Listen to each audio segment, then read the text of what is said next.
Kita mulai membahas nomor 23.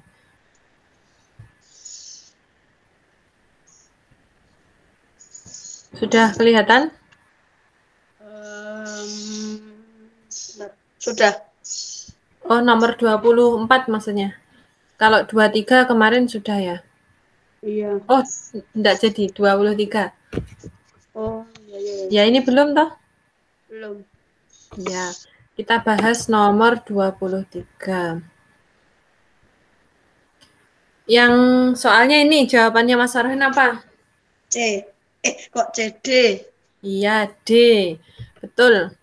Urutan aliran darah pada reptil atau mamalia adalah, nah, kalau pada reptil dan mamalia, kemarin Ustazah sudah jelaskan gimana aliran darahnya, melalui apa? Melalui apa namanya? Itu atrium. Arteri, ya. Kalau untuk jantungnya gimana? Kalau di reptil sama mamalia itu terbagi menjadi berapa ruang? Jadi berapa tuh kan?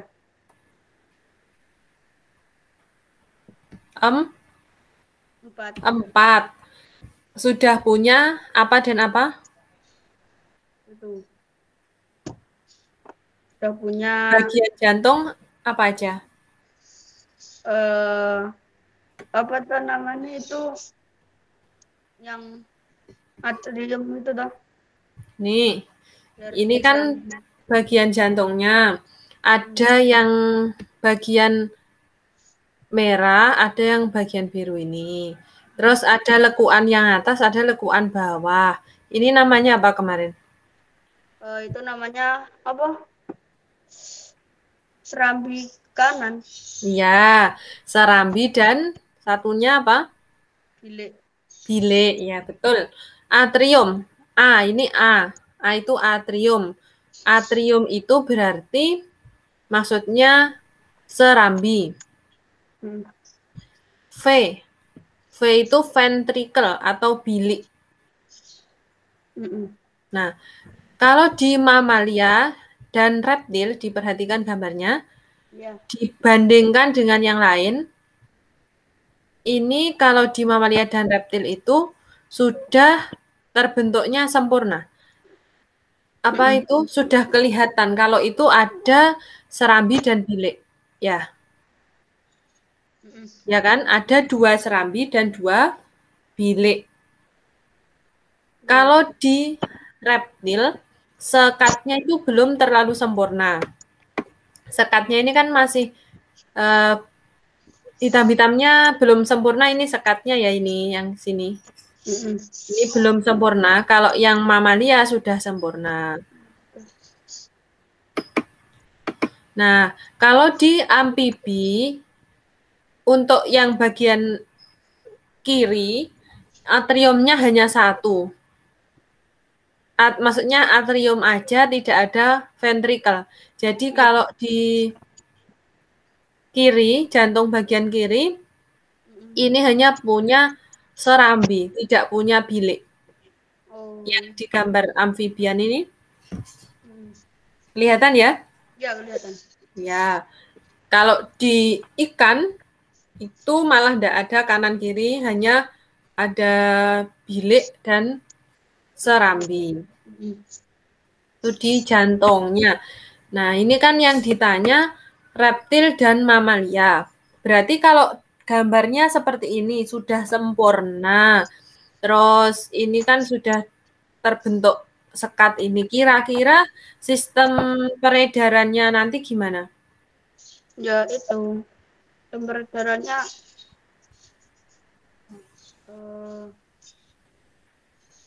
tunggal apa ganda? Ya, tunggal. Hanya mengalir di paru-paru saja untuk enggak sih. Ya, ganda. Ganda ya. Jadi sistem peredaran darah ganda. Artinya dalam sekali edar, darah itu ada yang mengalir di paru-paru dan mengalir juga di seluruh tubuh. Nah, makanya untuk yang di reptil atau mamalia itu sudah ada sistem peredaran darah ganda. Dimulai dari serambi kiri ke bilik kiri. Nah, yang kiri ini nanti menuju ke seluruh tubuh. Ini diperhatikan ya. Kelihatan ya panahnya.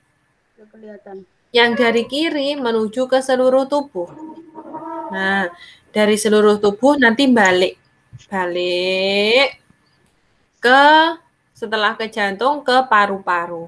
Dalam sekali edar jadi ke seluruh tubuh dan paru-paru. Iya. Jadi jawabannya adalah D. Kalau yang A ini kan cuman ventrikel kiri, aorta ini salah ya. Aorta itu pembuluh nadi terbesar yang membawa darah dari jantung ke seluruh tubuh. Jadi kalau ke paru-paru salah. Ini kan kalau dari paru-paru kan asalnya nadi paru-paru. Kalau aorta ke seluruh tubuh. Iya, jadi A-nya salah. Yang B, ventrikel kiri, jelas salah. Karena kalau kiri itu mesti ke seluruh tubuh ya. Kalau kanan yang ke paru-paru. Yang C, paru-paru ke atrium kiri. Ini ya, paru-paru ke atrium kiri. Ke serambi kiri. Ke serambi kiri, ke bilik.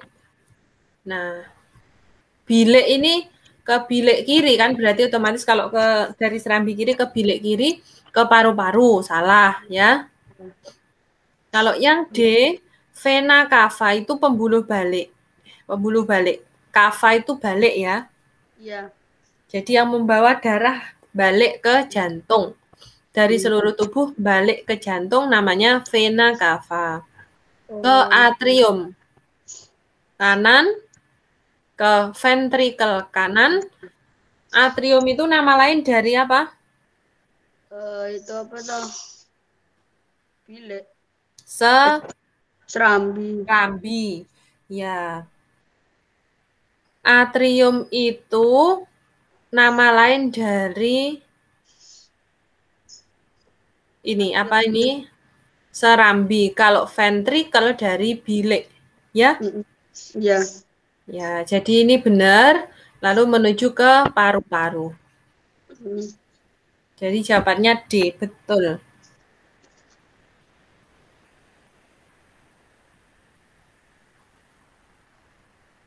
Ya. Kita lanjut.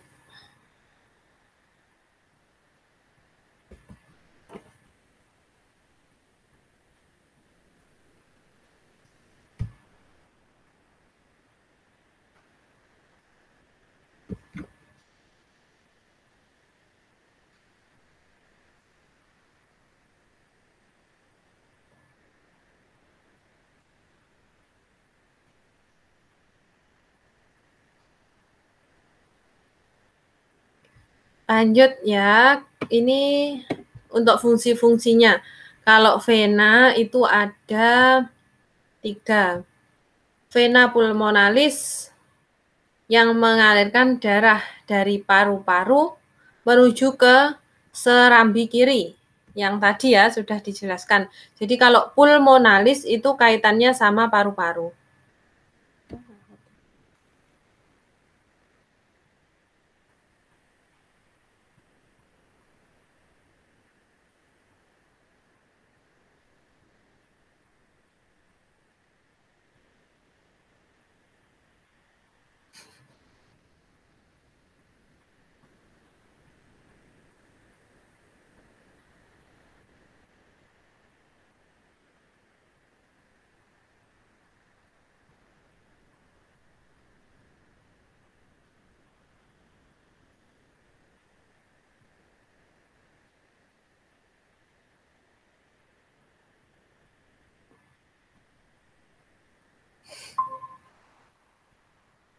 Maaf, wifi-nya pedot.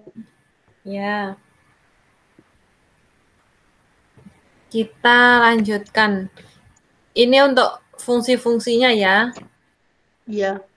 Kalau pulmonalis itu mengalirkan darah dari paru-paru ke serambi kiri jantung. Yang gambarnya tadi. Kalau kava berarti itu membawa, pasti dia itu mengembalikan darah ke jantung. Kalau superior berarti jantung bagian, mohon maaf, kalau superior, vena cava superior berarti membawa darah dari tubuh bagian atas.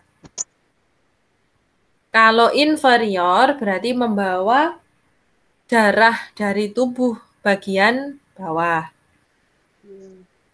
Ya, itu untuk vena.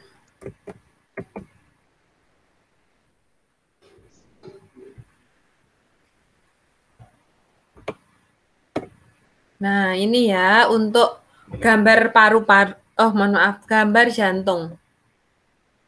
Gambar jantung itu kelihatan ini ada 4 ruang. Yang sini nih, biru ini, ventricle kanan, bilik kanan ya. Right ventricle, bilik kanan. Right atrium, serambi kanan. Jadi ukurannya atrium atau serambi itu lebih kecil ya. Karena untuk serambi ini hanya menerima, tapi kalau yang memompa darah itu tugasnya ventricle atau tugasnya bilik. Makanya ukurannya bilik itu lebih besar dibandingkan ukuran serambi. Jadi bilik lebih besar dibandingkan serambi. Oke, kita lanjut.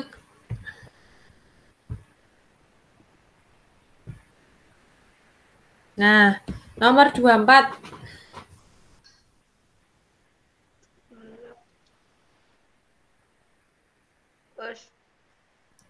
Apa jawabannya Mas Farhan? Sinyalnya kok patah-patah terus. Ya. Kok patah-patah? Di situ ya paling apa gimana? Di sini enggak tahu sih. Mungkin karena hujan dari tadi tuh kurang enak.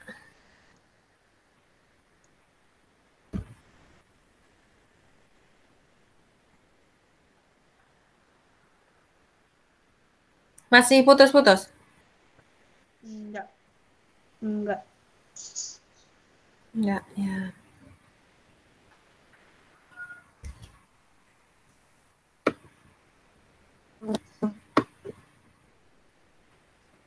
Jawabannya apa punya Mas Farhan? 24 jawabannya apa? C. Iya, betul. Manakah yang mendeskripsikan yang paling tepat tentang adaptasi? Kalau reproduksi salah. Ya, jelas ya. Terus kalau yang B, perubahan perilaku. Salah ya berarti. Yang C itu perubahan inherited itu penyesuaian. Perubahan akibat penyesuaian pada respon karena adanya faktor lingkungan. Kalau yang D, perubahan umur organisme. Berarti jawabannya C. Nomor 25. Nah, ini contoh-contoh adaptasi ya. Yang terjadi di makhluk hidup itu ada 3. Adaptasi morfologi. Itu contohnya Mas Farhan tahu kayak teratai itu gimana daunnya teratai? Tebel apa tipis? Teratai. Bentar, tak cariin, aku nggak tahu teratai. Dicari.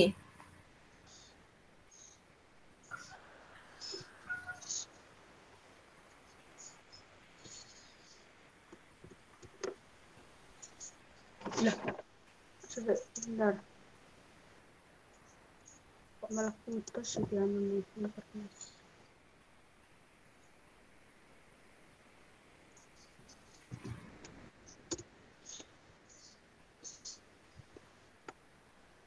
Teratai. Oh, yang itu toh, yang di air.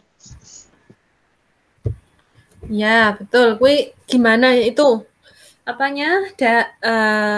Daunnya teratai. Teratai itu kayak tipis. Tipis ya, tipis lebar. Sekarang kalau kaktus? Kalau kaktus itu kan enggak punya daun. Ya, itu daun yang menebal itu daunnya. Iya. Ya, jadi kalau kaktus gimana daunnya? Kaktus itu berarti daunnya itu apa ta? Kecil, Ya besar sih. daunnya ada kecil-kecil itu di batangnya, tahu ya? Oh iya iya. Nah, itu ada daun yang menebal. Jadi kalau kaktus itu punya daun yang menebal. Nah, itu contoh adaptasi morfologi. Untuk tumbuhan yang hidup di daerah yang apa namanya tuh panas, itu biasanya daunnya menebal untuk menyimpan air. Iya. Kalau tumbuhan yang hidup di air, itu biasanya daunnya lebar karena untuk memperluas penguapan, daerah penguapan, biar dia tetap seger. Jadi airnya diuapkan lewat daunnya yang lebar sehingga mempercepat proses penguapan. Gitu ya. Iya. Kalau adaptasi fisiologi itu berarti proses di dalam tubuh. Contohnya, yang kemarin Ustazah jelaskan tentang homeostatis itu terjadi pada apa? Masih ingat? Enggak. Yang ikan kemarin loh. Yang Ikan, air, tawar, oh, ikan air tawar itu dong. dan air laut. Nah, itu contoh dari adaptasi fisiologi. Fisiologi itu proses yang terjadi di dalam tubuh. Itu ya. Iya. Kalau tingkah laku, itu berarti perilakunya. Kalau contohnya, tahu beruang? Beruang tahu. Biasanya gimana kalau di musim dingin? Enggak di musim dingin itu beruang kalau di musim dingin. Ya, melakukan apa? Tidur.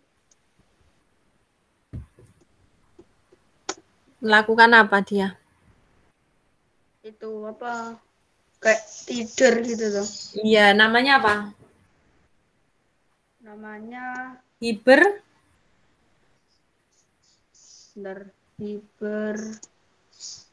nasi. Iya, betul. Nah, itu contoh untuk adaptasi tingkah laku. Jadi beruang kalau di musim dingin, dia itu tingkah lakunya tidur untuk menyimpan energinya. Jadi dia tidak mau menggunakan energi untuk jalan-jalan, tapi disimpan energinya ya. Jadi hibernasi. Kenapa? Patah-patah lagi. Ya, sinyalnya di situ apa dari sini ya? Enggak tahu sih.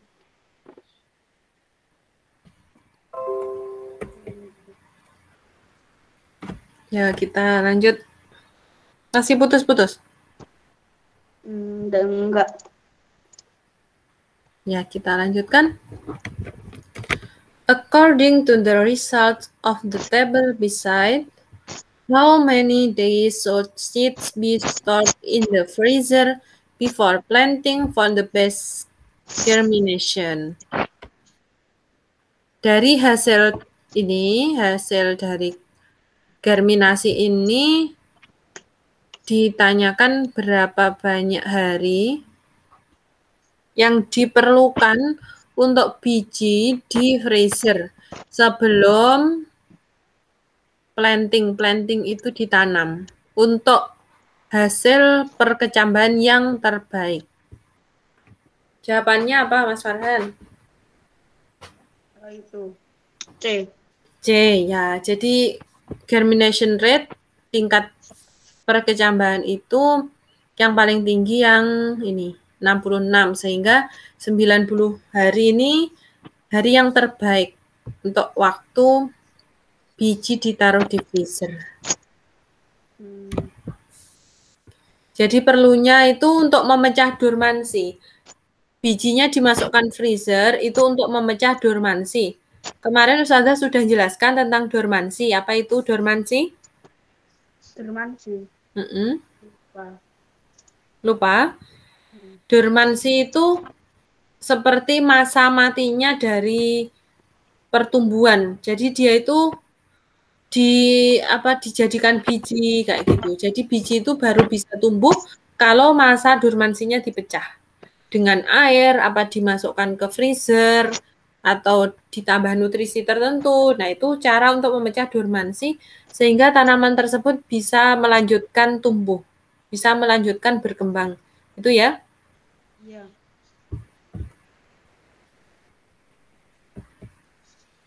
Lanjut nomor 26. 26 C. 26 C. Pernyataan yang tidak tepat. Coba A. Batang tumbuhan gimnosperme memiliki kambium. Betul apa salah? Gimnosperma itu punya. Iya, betul. Yang A betul ya. Ya. Terus yang B. Fertilisasi adalah jatuhnya serbuk sari di kepala putik. Iya. Kalau jatuhnya serbuk sari di kepala putik, itu disebut penyerbukan. Oh. Ya? Iya, iya. Kalau fertilisasi itu adalah proses pembuahan. Pembuahan itu berarti bertemunya sel telur dengan sperma. Ya? Iya. Jadi beda ya. Fertilisasi dengan penyerbukan itu beda. Kalau fertilisasi itu bertemunya sel telur dan sperma, kalau penyerbukan itu jatuhnya serbuk sari di kepala putik. Oh iya. Berarti jawabannya B. Iya, B. Kalau sekalipun serbuk sari jatuh ke kepala putik, kalau belum mencapai ke sel telur, itu belum bisa dikatakan fertilisasi. Ya, jadi itu ada jalur lagi, jalur yang dibentuk serbuk sari untuk menuju ke ovum, ke sel telur. Jadi itu tidak langsung, tapi serbuk sari membentuk buluh serbuk. Buluh serbuk itu jalur untuk lewatnya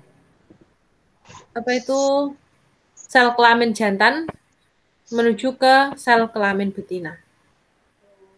Terus yang C, fotosintesis merupakan proses biokimia pembentukan glukosa. Benar apa salah? Benar. Ya, benar ya. Hasilnya dari fotosintesis apa saja yang Mas Farhan tahu? Fotosintesis itu kayak apa tuh? Apa ya?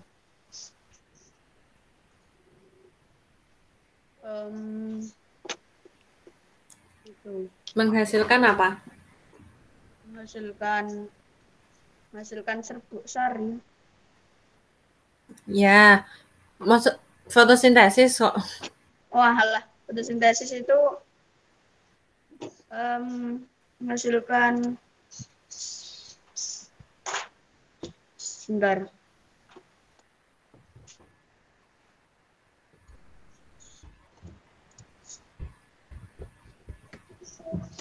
Fotosintesis itu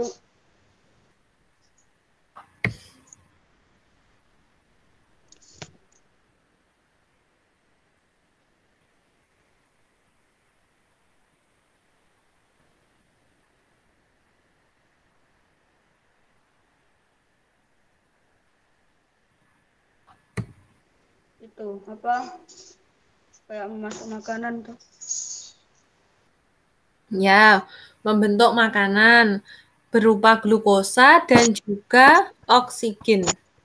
Jadi fotosintesis itu hasilnya oksigen dan juga glukosa. Ya? Iya.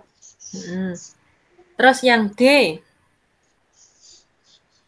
Transpirasi adalah proses ketika air hilang dalam bentuk uap air dari permukaan daun.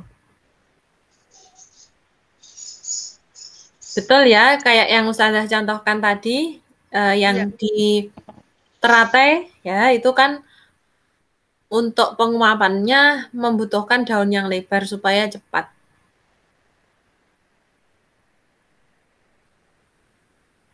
Udah ya. Nah, ini untuk gambar penyerbukan. Jadi jatuhnya tadi, misal ini ya, ini kan benang sari, ini putih. Nah, misalkan ini jatuh ke sini, berarti namanya penyerbukan sendiri. Yang masih dalam satu bunga, ya. Iya. Kalau penyerbukan tetangga, beda bunga, tapi masih satu tanaman. Jadi misal ini dari sini, benang sarinya ke sini, benang sarinya ini jatuh ke putih ini, ya.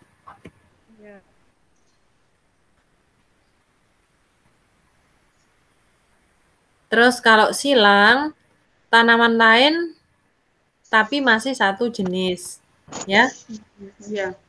Kalau bastar, lain bunga, lain tanaman, dan lain jenis. Jadi beda, sudah beda bunga. Itu macam-macam dari penyerbukan. Beda dengan fertilisasi ya. Iya. Kita lanjut 27.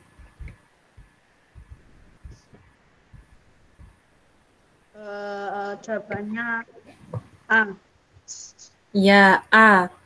Hiu merupakan ikan bertulang rawan yang salah satu cirinya tidak memiliki operkulum atau tutup insang. Tutup insangnya ini tidak ada tutup insang. Jadi dia enggak ada buka nutup itu loh di pinggiran. Kalau yang ikan bertulang keras kan punya tutupnya ini. Sehingga bisa buka nutup. Nah, fungsinya operkulum itu untuk mempermudah aliran air masuk. Nah, kalau misal enggak punya, berarti kan aliran airnya enggak cepat masuk, makanya dia harus sering berenang, selalu bergerak dan berenang. Tuh ya, nomor 27. Ini gambarannya, jadi ini gambarannya operkulum, ini tutupnya insang ini ya. Iya. Kalau gambarnya ini di sini. Kita lanjut. Jawabannya apa, Mas Farhan, nomor 28? Nomor 28 itu jawabannya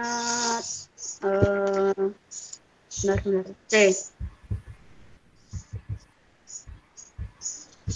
Biru. Sumbernya dari mana? Dari Brainly. Nah, ini gambarnya ya. Pada retina terdapat sel kerucut yang peka terhadap warna. Ini gambarnya. Jadi di retina itu ada sel kerucut dan ada sel batang. Ini dinamakan itu berdasarkan bentuknya ini ya. Sel kerucut dan sel batang. Kalau kerucut modelnya lebih gini gitu ya. Kalau sel batang lebih apa ya, kayak batang gitu. Kayak tabung batang. Nah, ini untuk sel batang dan sel kerucut itu punya fungsi masing-masing. Kalau yang sel kerucut itu ini pekanya terhadap 3 warna ini. Biru ini, biru. Biru, hijau, Merah. Hmm. Biru, hijau, merah. Pilih mana? Tidak ada. Enggak ada sih. Biru, hijau, merah. Ya Coba. sebenarnya pertamanya tuh aku itu mau jawab itu, tapi kok malah enggak ada jawabannya. Ya. Kok tidak ada ternyata ya? Ya mungkin C ya. Soalnya tidak ada ini pilihannya. Tapi ini gambarnya ini. Ya, karena ini yang lain tidak ada birunya, insya Allah C.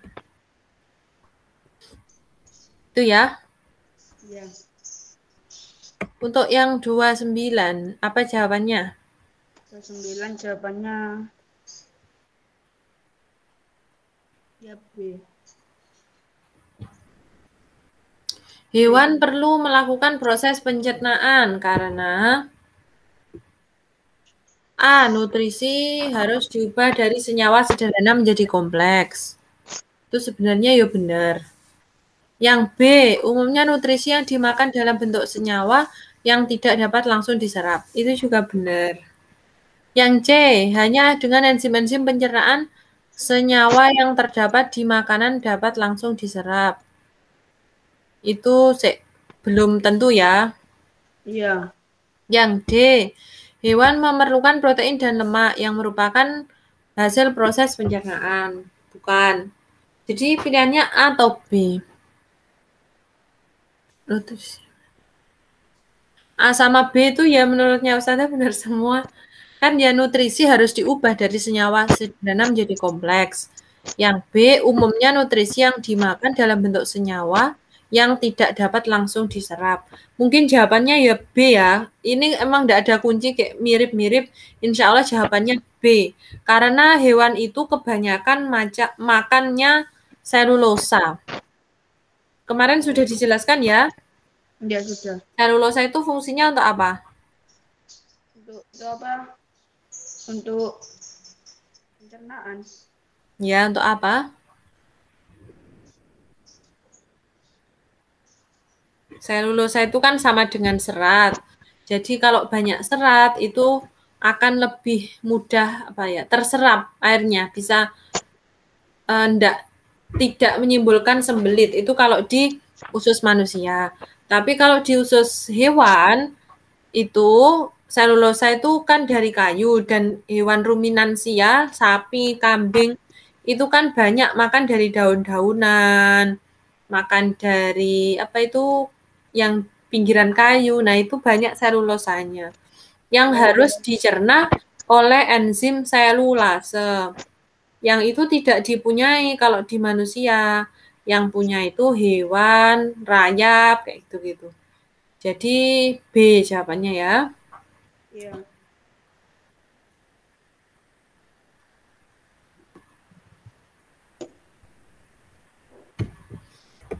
Nomor 30. Apa jawabannya? Bentar, nomor 30 jawabannya B. Kok B? A. Ya betul. Yang mana dari multicellular organism? Beetle itu ini ya, beetle. Apa ini Ki? Wawong. Wawong. Ya, beetle. Beetle Iya. itu ini. Terus brain. Brain itu otak. Otak itu berarti bukan organisme ya. Otak kan organ. Bakteria itu organisme tapi hanya satu sel. Berarti bukan multiseluler, tapi hanya satu sel. Forest ekosistem.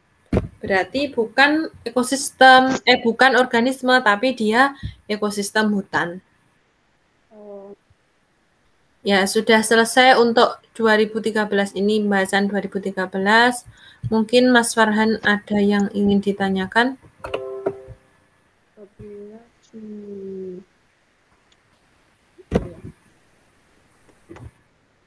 Mau tanya? Enggak ada sih. Ya, kalau enggak ada, kita lanjut.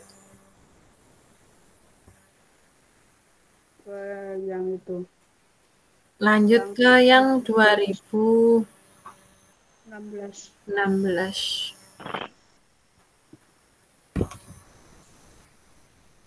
Sudah kelihatan? Sudah.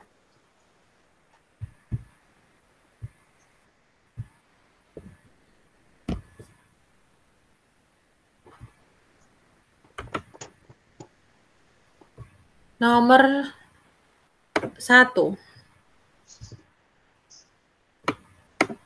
1 C. Iya, betul. C.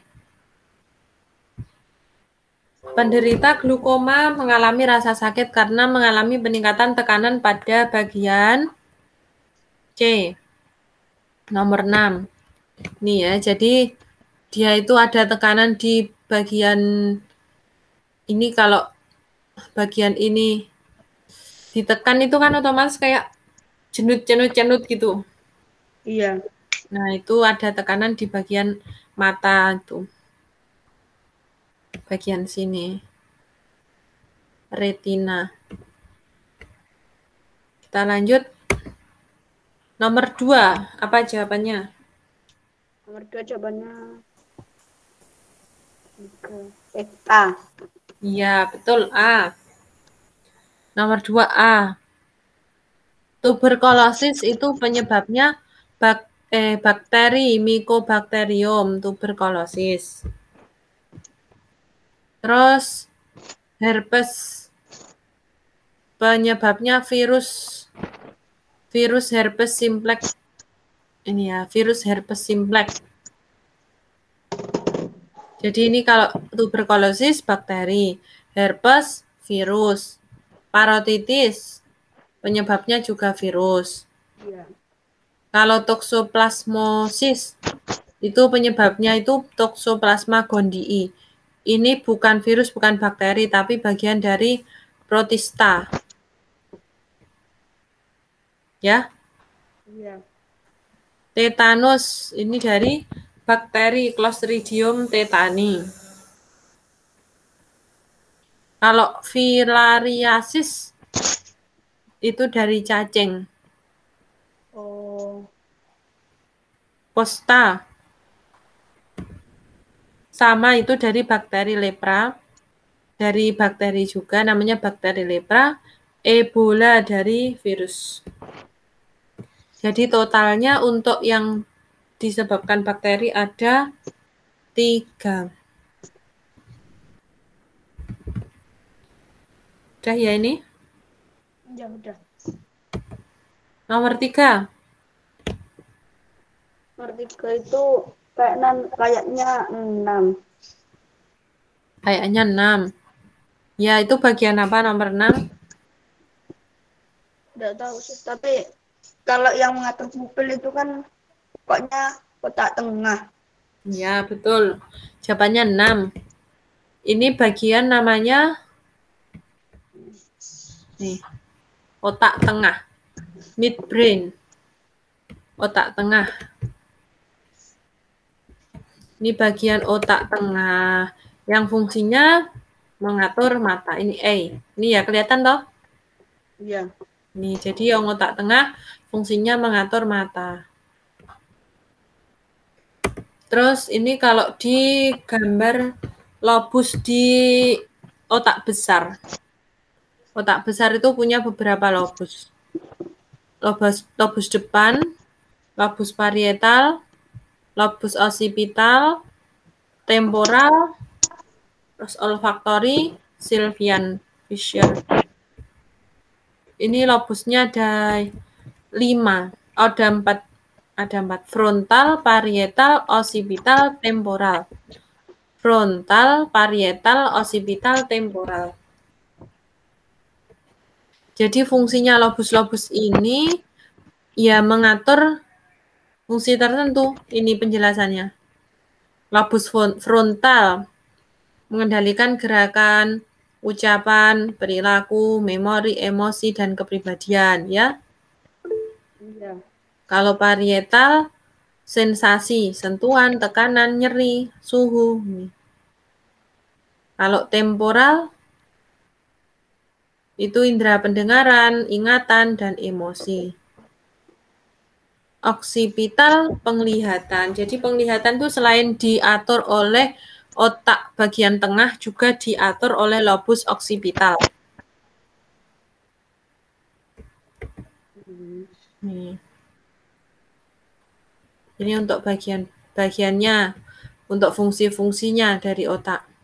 Ini otak besar, tadi yang ada lobus-lobusnya tadi ya, ini otak besar. Terus ada otak depan, otak tengah, nah ini otak tengah, mengendalikan refleks mata. Jadi pupil itu kan refleks ya sifatnya. Jadi akhirnya dikendalikan oleh otak tengah. Kalau otak kecil itu untuk mengatur keseimbangan. Pons Farrelly menghubungkan otak kecil bagian kiri dan kanan. Dan juga menghubungkan otak besar dengan sumsum tulang belakang. Terus sumsum lanjutan menghantar impuls dari sumsum tulang belakang ke otak. Jadi untuk medula oblongata itu juga refleks-refleks itu diatur oleh medula oblongata. Misal ada api, terus tiba-tiba kaget, pindah tempat teriak. Nah, itu diatur oleh medula oblongata. Ya. Oh.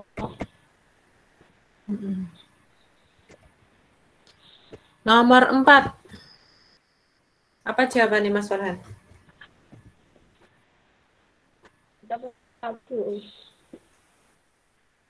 Apa?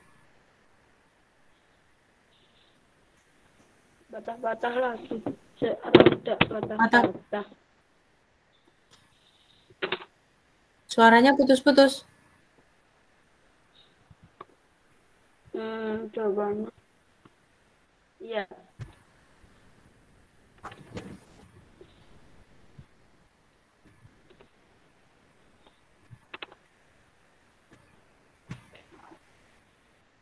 Ini masih putus-putus.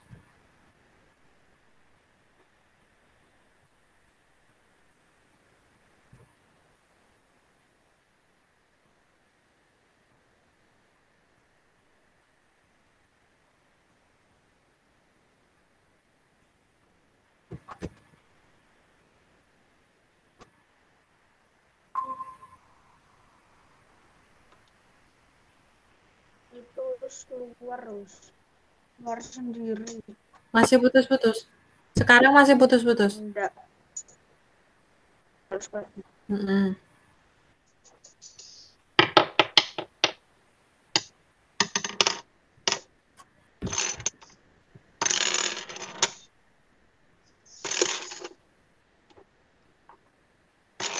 Tadi sampai nomor 4. Nomor 4 itu jawaban.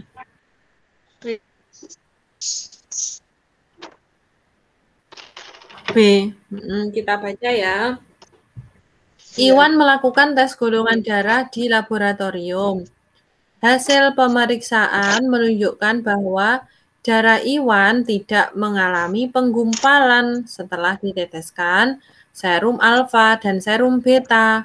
Berarti kalau tidak mengalami penggumpalan, golongan darah Iwan apa? Itu apa? O. Oh, ya betul. Oh, berarti kalau O itu adalah... Halo? Ya. Putus-putus apa enggak? Enggak.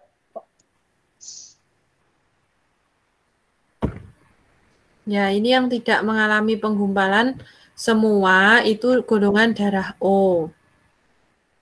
Hasil pemeriksaan menunjukkan bahwa darah Iwan tidak mengalami penggumpalan setelah diteteskan serum alfa dan serum beta.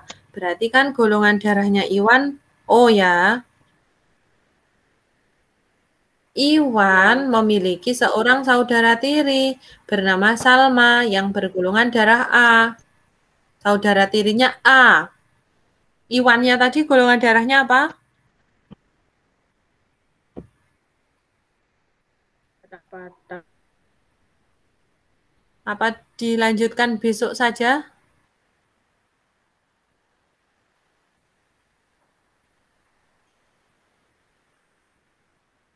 Halo?